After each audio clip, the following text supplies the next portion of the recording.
कभी कभी इतिहास में ऐसे व्यक्तित्व जन्म लेते हैं जिनकी उपस्थिति सिर्फ एक युग को नहीं बल्कि आने वाली पीढ़ियों को भी दिशा देती है। ऐसा ही एक नाम है स्वामी विवेकानंद। एक साधारण युवक जिसने अपने भीतर के आत्मविश्वास और साधना से पूरी दुनिया को चकित कर दिया।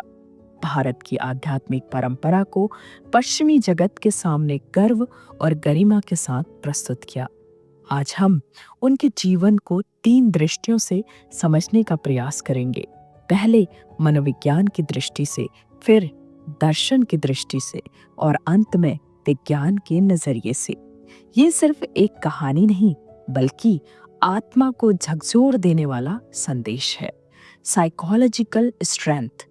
1893 का शिकागो धर्मसभा का वो क्षण कौन भूल सकता है जब एक युवा सन्यासी ने मंच पर खड़े होकर कहा था, sisters and brothers of America, और पूरा हॉल 2 मिनट तक गड़गड़ाहट भरी तालियों से गूंजता रहा।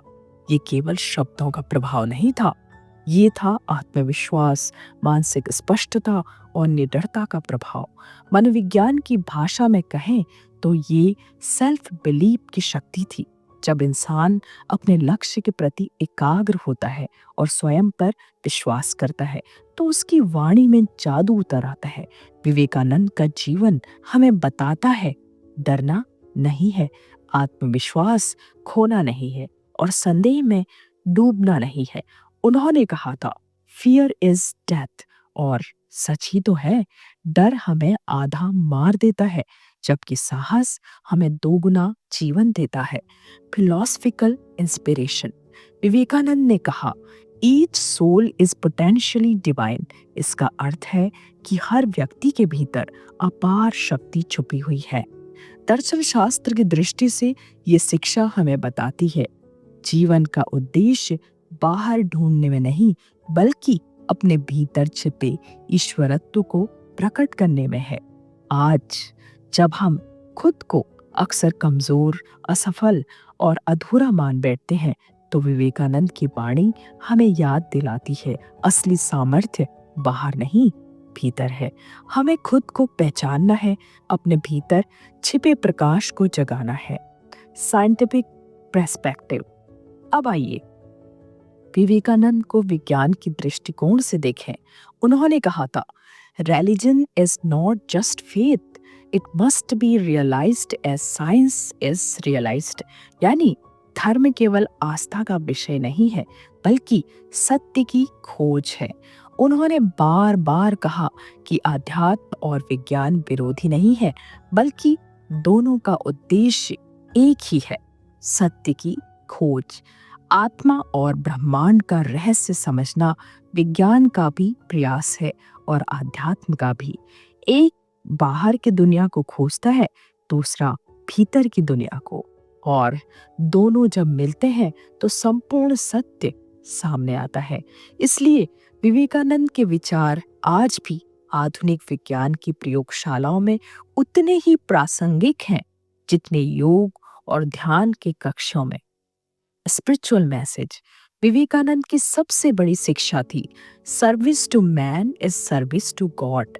उनका कहना था कि सच्ची पूजा केवल मंदिर, मस्जिद या गिरजाघर में नहीं बल्कि भूखे को भोजन देने, दुखी को सांत्वना देने और निराश को उम्मीद देने में है।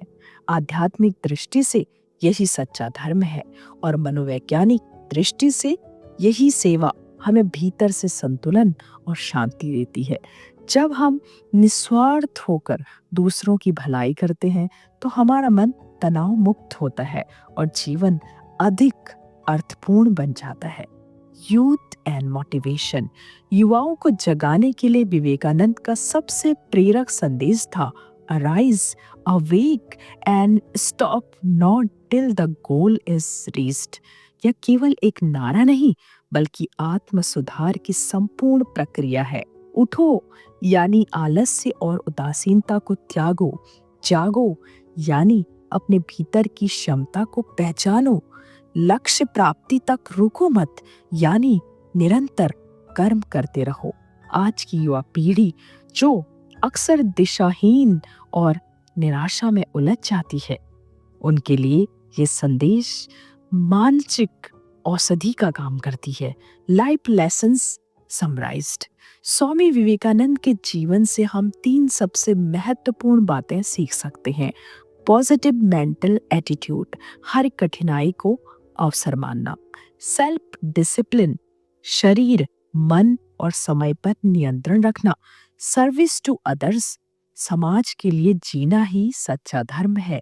यदि हम इन तीनों बातों को जीवन में उतार लें तो न केवल हम अपने लिए बल्कि पूरे समाज के लिए प्रकाश बन सकते हैं।